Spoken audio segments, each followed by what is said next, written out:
Parting kasim yan ng baboy. Mas masarap yan.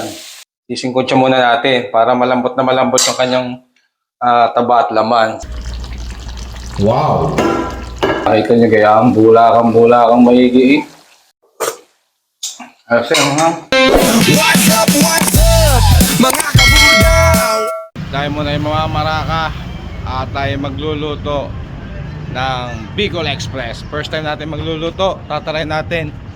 At natemusan ko kasi yung Bicol Express ng inay. Parang ako'y na-inspire. Titingnan ko kung ako'y makakapagluto ng gayon. Ibili tayo ng ulam, sige. Ano dami?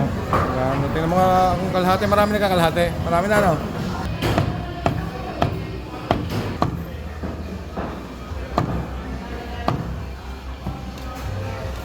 Bibili muna tayo ng gata naman.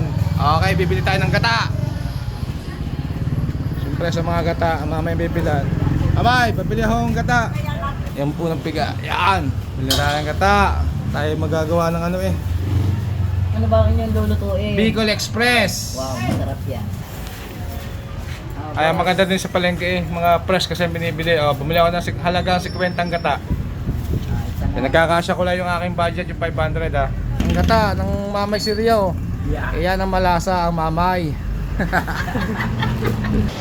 Bibili naman tayo ng sitaw. Dito tayo sa mga suwi natin. Harap tayo. Tayo ng sitaw mga kaborda. Oh, Kalari!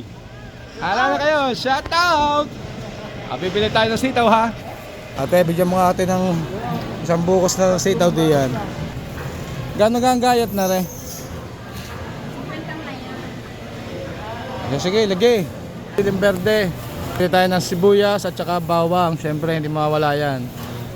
Ayos na. Ayan, bumili kayo dito na. Meron na ako ating gata. Kompleto na ang aking Bicol Express. Actually, this would be my first time nang lulutuin ko itong Bicol Express. At syempre yan ay aking matinding request ng aking mga bossing, ng aking anak at saka aking misis. So antabayan ninyo ang aking video sa pagluluto. Mas masarap kung mas maraming sibuyas. Yan. Ganyan lang. Halo-haluin. Halo-halo hanggang sa siya mamula. Kasunod natin ang bawang para mapatunayan na hindi ka aswang. Susunod naman natin ang baboy. Dadalang niya lang yan sa mahinang apoy. Hahalu-haluin ko lang para even yung kanyang pagkakaluto. Pag medyo nagbabrown-brown yan, bali-balik na rin nyo lang yan. Kailangan mahina sa apoy ha, mga kaborda. Kaya nyo munang maluto-luto yung baboy. Saka natin nilalagay yung sitaw kapag medyo luto na. Dahil madali naman kasi maluto yung sitaw eh. Ang sunod mong gagawin ay kailangan tikman mo muna yung ulam para malaman kung sakto na yung lambot at tigas ng ulam. Tapos, pwede mo nang isaw ngayon ng mga sitaw diyan. At tapos, pwede mo na rin ilagay ang siling haba at saka rin siling labuyo. Magkakaigin na yan. Yan, pwede mo nang haluin. At dahan-dahan lang at mukha naman professional ang datingan. Master Chef, ika nga.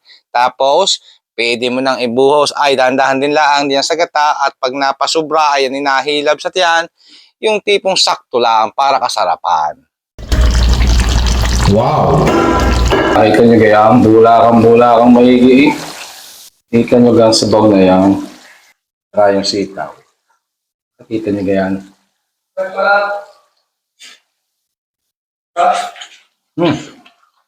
Tutong eh. Sarap. Kasi ha. Oh, init. Mainit dyan.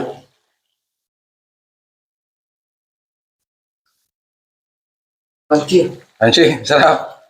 Hindi na masama no, sa first timer luto. Ayos din nga eh. Hindi na. Hindi na mag-chef.